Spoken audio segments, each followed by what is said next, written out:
Magbibisita nga pala ako sa pinapagawang bahay ni ate. Sabi niya rin itutur niya nga pala ako doon. Sinakan ko na nga pala yung motor namin dyan kasi nga medyo malayo rin konti. Ayan nga pala yung pinapagawa niyang bahay. Sobrang lapit na rin pala matapos. Konting pitikembot na lang yan dyan, matatapos na nga pala yan. Second floor nga pala yan yung bahay niya. Nakita ko nga pala sa likod ng bahay niya, talagang napakalapit lang at merong kamyas na fresh. Fresh na fresh nga pala yan yung kamyas niya. Fresh from the farm. Napakasarap nga pala yan sa sinigang. Tinanim nga pala yan ng mama namin kasi dati sa area na to, dito rin kami nakatira. Sobrang dami nga pala ng bunga nito ng kamyas. Di ko rin nga alam kung bakit sobrang dami. Siguro nga kasi lagi siyang nauusukan. Simula kasi nang pinagawa to yung bahay na to, nakakalinis-linis na rin dito. Nakakausok-usukan na. Ganun kasi yung mga puno na bumubunga pag lagi siyang nauusukan, di ba? Nagbubunga rin siya ng marami. Subukan ko nga palang kumuha ng isa, titinikman. Talagang maasim din talaga. Sarap asim nga pala yung mukha ko dyan. Kaya sa mga gustong magingay, punta lang kayo dito, di ba? Libre lang naman yan eh. Andito rin nga pala si mama, karga-karga niya yung pamangkin ko. Siya muna magkakarga niyan kasi nga bising-busy si ate, naglilinis din. Sabi nga pala ni ate, tour niya ako sa bahay niya, kaya nga tour niya na ako niya. Nag-akit nga pala kami ng second floor.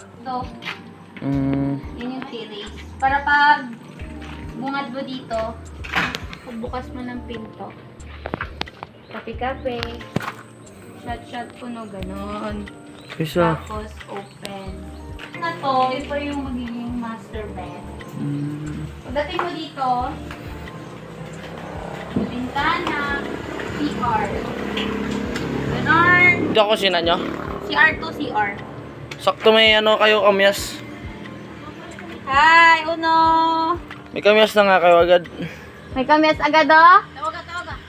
At sa mga park na to, dito nga pala yung magiging hagdanan nila kasi nga second floor, sabi ko sa inyo. Stig nga pala yung bahay nila, cute lang yung design. Ganun talaga ang buhay, pa nagsikap ka, sipag lang, tiyaga lang, tiis lang. Magkakaroon ka talaga ng mga ganitong bahay, tas makakamit mo yung mga gusto mo, mapupuntahan mo yung mga gusto mo. Kaya sabi ko sa sarili ko, sana sunod makapagawa rin ako ng ganitong bahay. Kaya sa mga taong patuloy na nagsisikap, huwag kayo mawalan ng pag-asa, pagpatuloy nyo lang. Naayon din sa inyo yung panahon, balang araw. Hindi nga pala yun yung tunay na hagdanan, yung hagdanan na yun, nagsisilbing akyatan niya ng mga nagtatrabaho dito. At kaya nga pala yung kanyang asawa naglilinis din. Meron na rin nga pala silang pananim sa harapan nila ng bahay. Merong nyug at sirisas para nga pala hindi ganong mainit. At merong pasilong-silungan. Ayan nga pala yung aking pamangkin na napakaputi at napaka-cute. Baby pa kasi kaya nga maputi. Pag yan naglakad-lakad na talagang iitim din yan. Dito nga pala sila nagtatambay sa ilalim ng pangasim. Tawag sa amin dyan tamalarong. O yung mga pangasim sa sinigang din. Sagana nga pala kami dito sa pangasim. May kamyas na. Yan nga pala isang kamyas namin no. Hanggang sa baba niyan meron pa yung mga bunga, diba? Ganyan kasagana ang kamyas. Sa mga gusto maging dyan, PM lang kayo sa akin, libre lang yan. Bigyan na lang natin yan kaysa mabulok, diba? Sayang din. Bumili na rin nga pala ako dyan ng merienda namin, ng tinapay. Yan nga pala yung mga tinapay dito banda. Pwede rin kayong pumili dyan. At dito lang yan sa may harap ng high school. Meron din yung mga pizza. Nakita ko nga pala si mama, sinasayaw niya yung kanyang apo.